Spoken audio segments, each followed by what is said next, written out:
नमस्कार दोस्तों, मैं अंजलि राठौर, आपका हमारे चैनल में बहुत बहुत स्वागत है। महिलाओं द्वारा झूठे मुकदमों में फंसे बेगुनाहों पुरुषों के लिए निःशुल्क founder president Punjab youth club organisation Punjab से, और मेरे साथ हेल्पिंग हैंड फॉर मेन के सदस्य, उनके कार्यकर्ता मेरा भाई वीर सिंह और सभी साथी खरीदार साइकिल यात्री जिनकी पहचान पूरे देश में, क्योंकि ये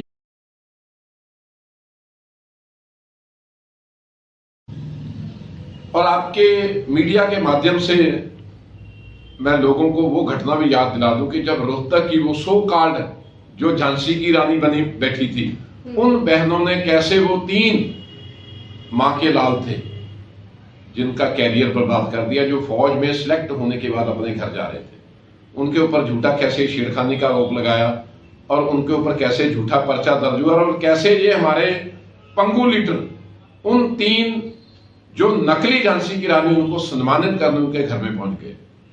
और उसके बाद आप ही के दिल्ली में जो रेड लाइट पर खड़े एक जो हमारा भाई सरबजीत बेदी, उसके साथ उसी लाइट पर खड़ी एक लड़की ने आरोप लगा दिया कि इसने मेरे को छेड़ा है।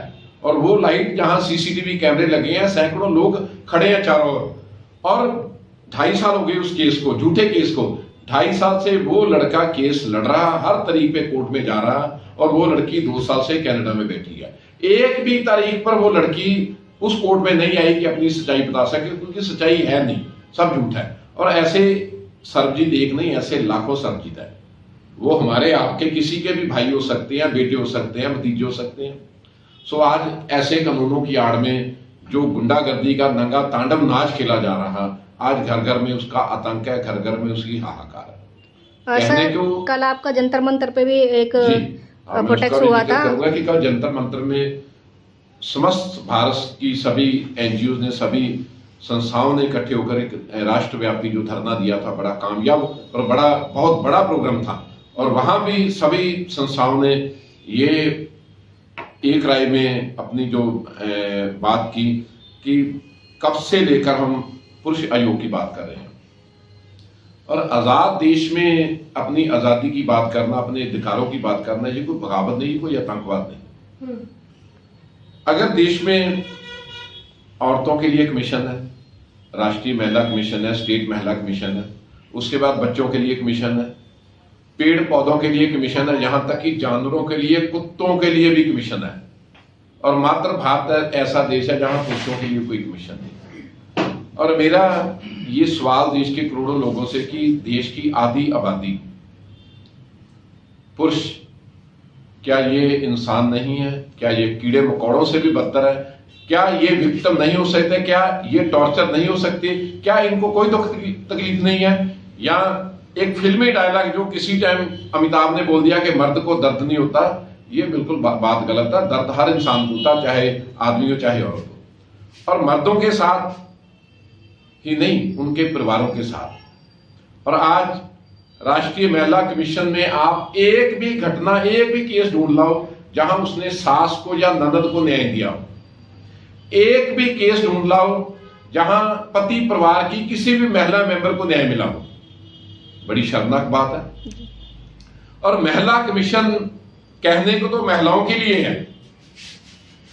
तो मेरा ये सवाल कि देश के कानून बनाने वालों और सरकार चलाने वालों, हुकूमत करने वालों की नजर में क्या पति परिवार की मां, बहन, उनकी चाची, दादी, नानी, ताई, क्या ये औरत नहीं है? आप भी किसी की बहन हो, किसी की भतीजी हो, आपके भाई की भी कल शादी होगी, अगर उसकी बहू वैसी आ गई 420 करने वाली, या कानून का बलात्कार करने वाली, कानून का रेप करने वाली, कानून को अपने हाथ का खिलौना बनाने वाली, तो आपके अधिकार कहां जाएंगे? और मैं ये भी स्पष्ट कर दूं कि हर साल ऐसी थोड़ी ना होती हैं। हाँ बिल्कुल, हर साल करीब 48,000 महिलाएं जेल में जाती है। और वो महिलाएं कौन है? हम जैसे भाइयों की बहनें हैं, माएं हैं, और बहुत सी अनमैरिड लड़कियां जो देश का भविष्य बन सकती थी, कोई साइंसदान, कोई पायलट, कोई डॉक्टर, इंजीनियर, वकील बन सकती थी, उनको इसलिए जेल जाना पड़ा कि उनके भाई ने शादी कर ली और उनकी भाभी ने उनके ऊपर दहेज का, घरेलू हिंसा का झूठा केस लगा दिया। तो औरतों के अधिकारों की बात करने वाली 1 लाख से ज्यादा जो एनजीओ देश में काम करती हैं, महिला सशक्तिकरण का, विमेन एम्पावरमेंट का, क्या उनकी नजर में जो घर में बैठी ननद या सास या कोई और औरत जो है, क्या औरत नहीं है? क्या बहू ही औरत है? अगर महिला कमीशन राष्ट्रीय या स्टेट अगर उसने बहू की ही बात करनी है तो राष्ट्रीय महिला आयोग का ड्रामा बंद करना चाहिए। उसको नाम रखना चाहिए कि राष्ट्रीय बहू आयोग, स्टेट बहू आयोग। जो महिला थाने बने हैं, महिला सेल बने हैं, बने तो महिलाओं के इंसाफ के लिए। तो क्या आपने कभी सुना कि किसी सास ने कंप्लेंट दी कि मेरी बहू मुझे तंग कर रही है, किसी ननद ने कंप्लेंट दी कि मेरी बहू मुझे तंग कर रही है, तो महिला थाने ने क्या उस ननद को या सास को कभी जस्टिस दिया? अगर नहीं दिया तो क्यों पखंड बना रखा कि ये महिला थाने हैं, ये बहू थाने हैं, और सिर्फ उन बहुओं के लिए। क्योंकि मैं एक बात स्पष्ट कर दूं कि हमारी लड़ाई किसी बहु वर्ग से नहीं है, हमारी लड़ाई तो हर उस गलत इंसान के साथ है, चाहे आदमी हो या औरत, जो कानून का धड़ल्ले से मिसयूज करता है। कानून बनाए जाते हैं लोगों को इंसाफ देने के लिए, जस्टिस देने के लिए। और अगर कानून ही शराब बन जाए, अगर कानून ही एक आतंक का रूप ले ले, तो मेरा ख्याल है कि उन कानूनों का मिसयूज करने वालों के खिलाफ भी कानून बनना चाहिए। आज देश में क्या है कि एक कोई भी औरत, चाहे अच्छी या बुरी, सच्ची या झूठी, किसी आदमी के ऊपर आरोप लगाती कि इसने मेरा रेप किया, वो पहले जेल जाता है, जमानत करवाता है, और 10 साल बाद, 5 साल बाद कोर्ट फैसला देती है कि नहीं, रेप हुआ नहीं था। मैं आपको एक एग्जांपल दूंगा, मिस्टर गोपाल शेट्टी बॉम्बे का हमारा एक साथी है, 7 साल जेल में रहा रेप के आरोप में, और 7 साल बाद जब कोर्ट ने उसको बरी किया तो ये वर्डिक्ट दिया कि ये गोपाल शेट्टी वो नहीं जिसने रेप किया, ये कोई और गोपाल शेट्टी है। उसका तो समय और जो मान सम्मान उसका सारा 7 साल में जो उसके परिवार की बर्बादी हुई, जो समाज में जो 7 साल अपने माथे के ऊपर वो एक बलात्कारी रेपिस्ट का टैग कर घूमता रहा, उसको न्याय कौन देगा? तो ऐसे ही एक नहीं गोपाल शेट्टी नहीं, हजारों गोपाल शेट्टी, लाखों गोपाल शेट्टी आप अपने गली मोहल्ले, आस पड़ोस, गांव में कहीं भी देखे, ऐसे बहुत से लोग मिलेंगे जो इन झूठे आरोपों के लिए जेल गए हैं, जेल के बाद बाहर आए हैं और उसके बाद सुसाइड किया। और सुसाइड की बात स्पष्ट कर दूं कि आज देश की अपनी एजेंसी है भारत सरकार की, NCRB, national crime report government of India, उसके अनुसार हर साल 34,000 सुसाइड औरतों किया और 96,000 सुसाइड मैरिड मैन किया due to only matrimonial dispute. और अगर घरेलू झगड़े की वजह से हर 7 मिनट बाद एक मैरिड लड़का सुसाइड कर रहा, तो कितने हर साल कितने हो रहे हैं, हर रोज कितने हो रहे हैं।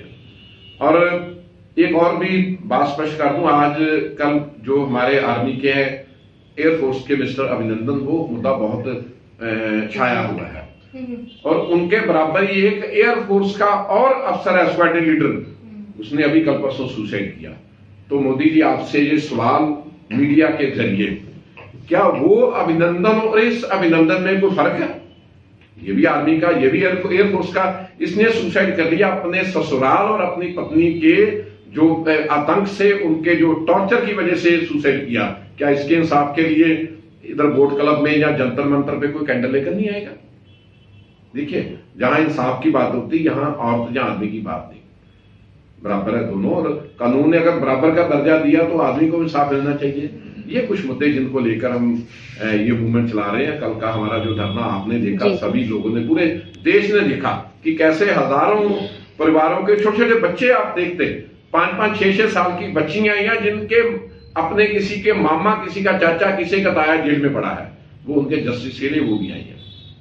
बहुत सी बुजुर्ग औरतें। तो सर, आप कितने साल से इस चीज को लेके चल रहे हैं अभी? देखिए, हम तो 99 से अपनी संस्था चला रहे हैं, पंजाब में हम काम कर रहे हैं, इधर दिल्ली में बहुत सी ऐसी संस्थाएं बनी हैं, पूरे देश में बहुत ज्यादा नहीं, करीब 150 एनजीओ काम कर रही हैं, जो आप उनको ये भी बोल सकते हैं पुरुष अधिकारों के लिए। लेकिन मैं इस बात को और बड़ा करूंगा, पुरुष अधिकारों के लिए नहीं, पुरुष अधिकारों के लिए, उनके परिवार की महिलाओं के अधिकारों के लिए, ताकि कानून का जो मिसयूज हो रहा है उसको कैसे रोका जाए। नहीं, ये सभी हमारे कार्यकर्ता, विक्टिम भी है, साथी भी है। तो है और सोशल मीडिया पे ज्यादा साइकिल यात्री के नाम से जाने जाते हैं और साइकिल यात्रा करते हैं। जब हम सड़कों पे निकलते हैं तो कई लोगों का कहना है कि आप पुरुष आयोग की मांग को लेकर के निकले हुए हैं, वुमेन राइट्स है, मानव आयोग है, उसमें आप अपनी कंप्लेन दर्ज करवा सकते हैं। तो हम उनसे पूछते हैं कि आप जब वो मानव आयोग था ही तो फिर महिला आयोग का जरूरत क्यों पड़ा? तो महिलाओं पर अत्याचार होता था। ये जवाब उनसे मिलता है, तब जब पूछते हैं पुरुष पर अत्याचार तो कहाँ से जाए, तो कहता है कि उसके लिए मानव आयोग है। मेरा कहना है कि पुरुष आयोग जो हम लोग मांग कर रहे हैं, पुरुष एलिमेंट्स कमीशन की, हम एक प्लेटफॉर्म मांग कर रहे हैं कि जहाँ पर हमारी आवाज उठ सके, हम अपनी बातों को रख सकें। सिर्फ हमारे ऊपर केस लगा हुआ इसलिए हम पुरुष आयोग की मांग नहीं कर रहे हैं, बल्कि हम समानता के अधिकार के तहत पुरुष आयोग की मांग कर रहे हैं। खिलाफ है ये सिस्टम, हमें न्याय नहीं दे पा रहा। तो नोटा को अगर करोड़ों लोग एक बार इकट्ठे होकर चल पड़े तो देश की सभी राजनीतिक पार्टियों को सोचना पड़ेगा कि कहीं ना कहीं तो ये आतंक चल रहा है। देखिए, जिस दहेज कानून को देश की सर्वोच्च अदालत सुप्रीम कोर्ट ये करार दे चुकी है कि ये लीगल टेररिज्म है, इसमें अमेंडमेंट कीजिए, सुधार किया जाए, तो क्यों नहीं पार्टियां कर रही? अभी कितनी और सुसाइड चाहिए? क्या साल में 96,000 कम है? क्या 7 मिनट में एक सुसाइड कम है? इसका मतलब सरकार या राजनीतिक पार्टियां चाहती है हर सेकंड देश का एक बच्चा मरना चाहिए।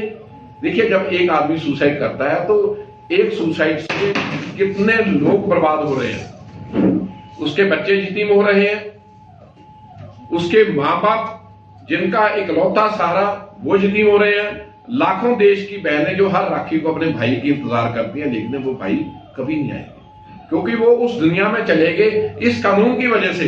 क्योंकि जो लड़का ऐसे कानूनों में, ऐसे केसों में फंस जाता, उसको यही लगता कि बजाय कि मेरी पूरी फैमिली टॉर्चर हो, वो अपनी जान दे देता, सुसाइड कर लेता कि कम से कम मेरी फैमिली बच जाए। तो ये जो माइंडसेट बन चुका देश के मर्दों में, देश के आदमियों में, ये इस कानून की वजह से। जब तक इन कानूनों का मिसयूज करने वालों के खिलाफ कानून नहीं बनेगा और जब तक पुरुषों को अपनी आवाज उठाने के लिए कोई सही प्लेटफॉर्म, वो क्या है राष्ट्रीय पुरुष आयोग, जब सभी कमीशन बने हैं तो मेरा ख्याल है कि पुरुष आयोग बनाने में कोई दिक्कत होनी नहीं चाहिए। और अगर आज भी कोई राष्ट्रीय पुरुष आयोग बनाने के खिलाफ है या उसकी खिलाफत करता है तो इसका मतलब वो देश में बराबर का न्याय चाहता है। ये हमारी मांग है।